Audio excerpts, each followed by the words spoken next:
Hər vaxtınız xeyir olsun dostlar. Dünənləri bilirsiniz ki, storyimdə bir xəbər paylaşmışdım.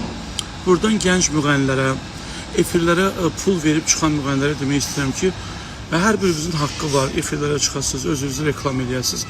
Amma heç vaxt inanmayın ki, mənim verilişimə 300 manata, 500 manata, 600 manata, 700 manata, 800 manata efirimə gələ bilərsiniz. Yəni, belə şeylərə inanmayın. Əvvəla mənim komandamda Sənan var, hansı ki bu işlərlə məşğul olur. Uzaqbaşı mənə çıxa bilərsiniz verilişə çıxmağa görə. Amma bir neçə gənc müğənnilər ya da ki, nə bilim, bölgələrimizdən olan müğənnilər bir saxtakara pul veriblər.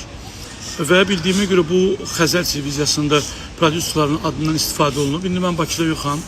Mən Bakıda gələndən sonra rəsmi buna müraciət edəcəyim. Çünki əgər bu adam Baksel nömrəsi istifadə edirsə və Azərbaycan kartı atıbsa, deməli bu Azərbaycandadır.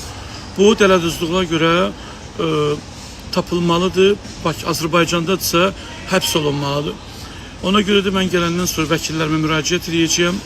Bu insanın dələduzluğuna görə, insanlardan dələduzluq yolu ilə pul mənimsəyərək, efirlərin adını hallandıraraq pul almasına görə bu müğənnilərdən də xahiş edirəm ki, Sənan nömrəsini bilənlər o ilə yazışmaların, hansı karta pul atdıqlarının qəbzini Sənana mütləq atsınlar. Amma mən Novruz bayramı indirimlərinə, yeni il indirimlərinə düşmürəm. Yəni, siz mənim verilişimi, o bəzi kanallar var, 200 manatı, 150 manatı qonaq çağırırlar. Onlardan heç vaxt bir tutmayın. Yəni, mənim o pula ya da kanalımızın o pula ihtiyacı yoxdur.